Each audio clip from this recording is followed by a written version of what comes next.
सभी साथियों को सरारा जल का नमस्कार। साथियों, आज हम पुनः भारतीय साक्ष्य अधिनियम 1872 को लेकर आपके समक्ष उपस्थित हूँ। भारतीय न्यायालयों में आज भी ब्रिटिश समय के समय बनाया गया जो एविडेंस एक्ट है वो जो कहते हैं लागू है, कुछ संशोधनों के साथ।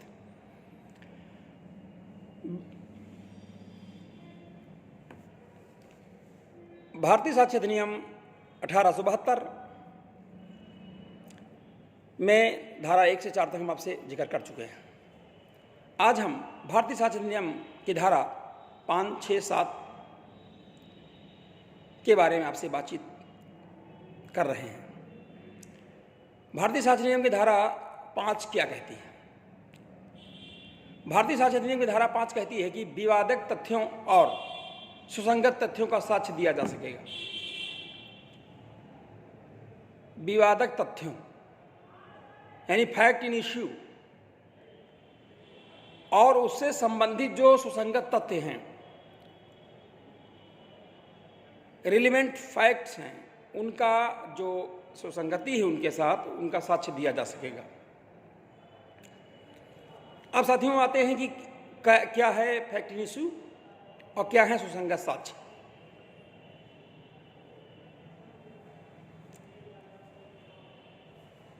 एक व्यक्ति है मिस्टर बी और मिस्टर ए ने लाठी मार करके मिस्टर बी की हत्या कर दी है। तो मिस्टर ए को गिरफ्तार कर लिया गया है और न्यायालय भेज दिया गया है। मुकदमा चल रहा है मिस्टर ए के ऊपर और मिस्टर ए के ऊपर मिस्टर बी की जो हत्या का मुकदमा चल रहा है उस विचारण में निम्न बातें आएंगी जिन्हें रिलेवेंट फैक्ट्स कहा जाएगा। अब क्या है रिलेवेंट फैक्ट्स? क्या है विवादक तथ्य? विवादक तथ्य 3 हैं। पहला, मिस्टर ए द्वारा बी को लाठी से मारना एक विवादक तथ्य हो गया, फैक्ट इन इश्यू हो गया। दूसरा, मिस्टर ए की लाठी से इतनी जोर की लाठी पड़ी, ऐसे वाइटल पार्ट पे चोट पड़ी लाठी की कि मिस्टर बी की मृत्यु हो गई। ये दूसरा फैक्ट है। पहला है मिस्टर ए द्वारा बी को लाठी मारना, एक फैक्ट। फिर दूसरा है मिस्टर ए द्वारा मिस्टर बी को लाठी मार के उनकी हत्या कर देना, मार के हत्या कर देना, दूसरा फैक्ट हो गया। तीसरा, जब मिस्टर ए ने मिस्टर बी को लाठी से मारा तो उसके पीछे मिस्टर ए का कुछ आशय रहा होगा, कुछ इंटेंशन रहा होगा। तो ये जो इंटेंशन है, जो आशय है लाठी मारने का, बदला चुकाने का, दुश्मनी चुकाने का, मार डालने का, इसके पीछे कुछ इंटेंशन रहा होगा मिस्टर ए का। तो ये चीज जो है ये तीसरा फैक्ट इन इश्यू हो गया। इस प्रकार 3 जो है फैक्ट इन इश्यूज में हो गए। अब relevancy of fact, relevant facts क्या होंगे? सुसंगत साक्ष्य क्या होंगे? सुसंगत क्या होगी? ये तो फैक्ट इन इश्यू है। भाई कोई भी मुकदमा करता, जब मुकदमा करता है तो जैसे अब इस मुकदमे में हुआ तो मिस्टर ए ने बी को मारा, बी मर गया उस चोट के फलस्वरूप।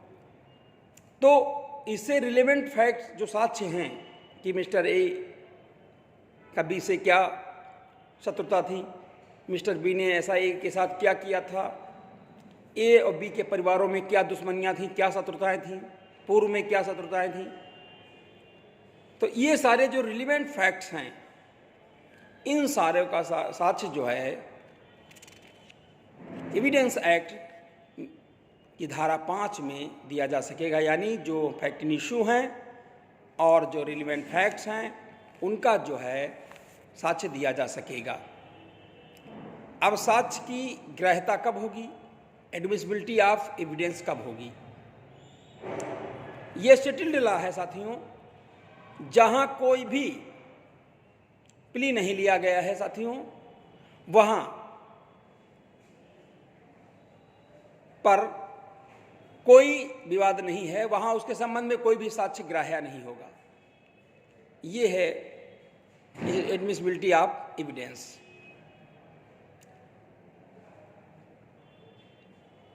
साथियों, इस वीडियो में इतना ही। आशा नहीं बल्कि पूर्ण विश्वास है कि एविडेंस एक्ट की धारा 5 जो फैक्ट इनिशियो और रिलेवेंसी ऑफ फैक्ट के बारे में है उसको आप समझे होंगे। हमने उदाहरण के माध्यम से भी आपको समझाया है। वीडियो पसंद आने पर लाइक करें, शेयर करें और चैनल को सब्सक्राइब करें। जय राष्ट्र, जय भारत, जय संविधान।